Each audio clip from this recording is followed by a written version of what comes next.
everyone, this is Meg with another trailer talk video for you, and today I'll be going over trailers I found interesting and some of your own recommendations. First off, we've got the Spec Ops The Line gameplay trailer.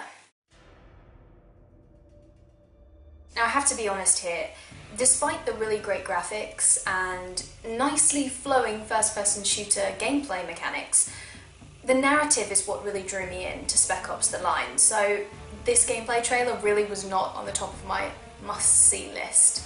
But I have to say I'm really quite impressed overall. Okay, so the gameplay isn't the shining factor for me, but despite that it looks to be quite an entertaining, if not a little unoriginal experience.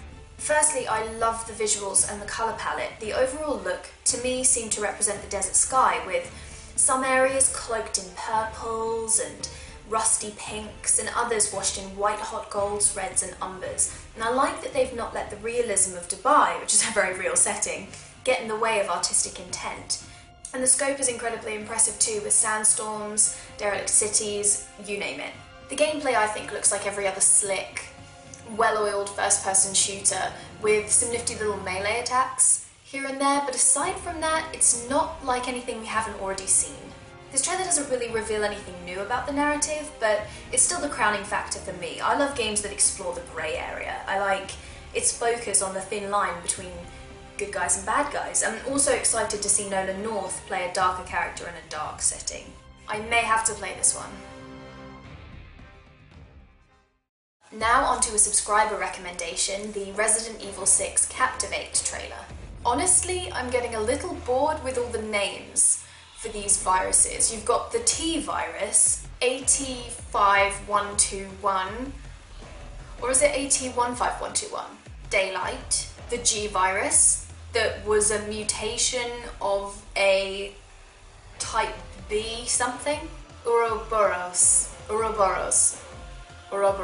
And in Resident Evil 6 you've got the C. Stop! My brain! It can't take it anymore! So in this newest Resident Evil trailer we've got bioterrorism plots, hyper-stylized graphics, dramatic dialogue and zombie-infested civilians.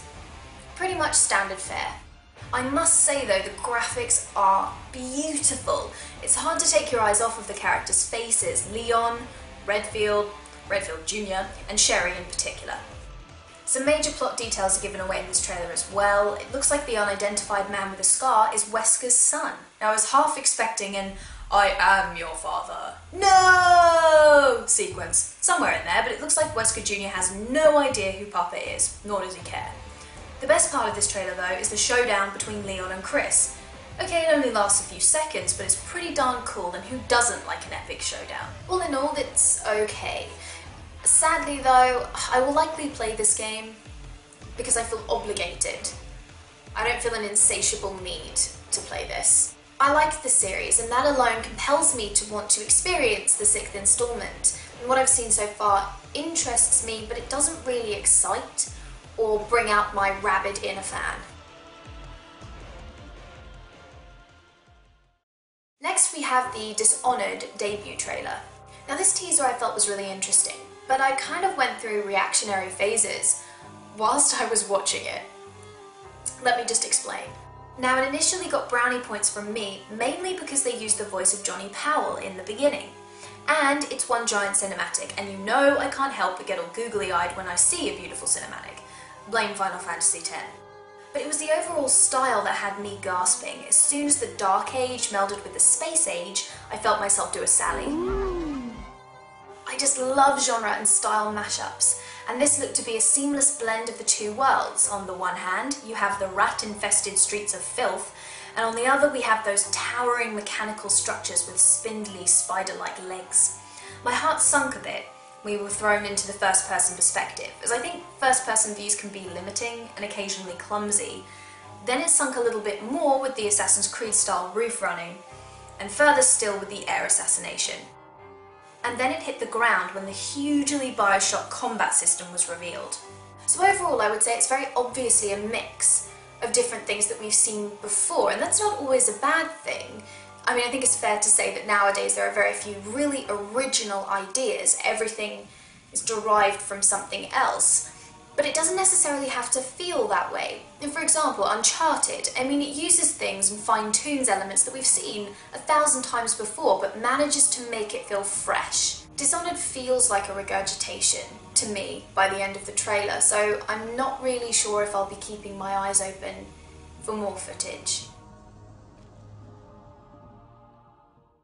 And lastly, the God of War 4 teaser trailer. There's nothing like a good old, short, dramatically narrated trailer. Because those really never go out of fashion and they always impress. Well, they impress me anyway. Ascension will clearly be a prequel, but little else was given away besides an unstoppable aura of epic. The teaser has reignited my love for the God of War games, and all I can really say is that I will wait for more news with bated breath.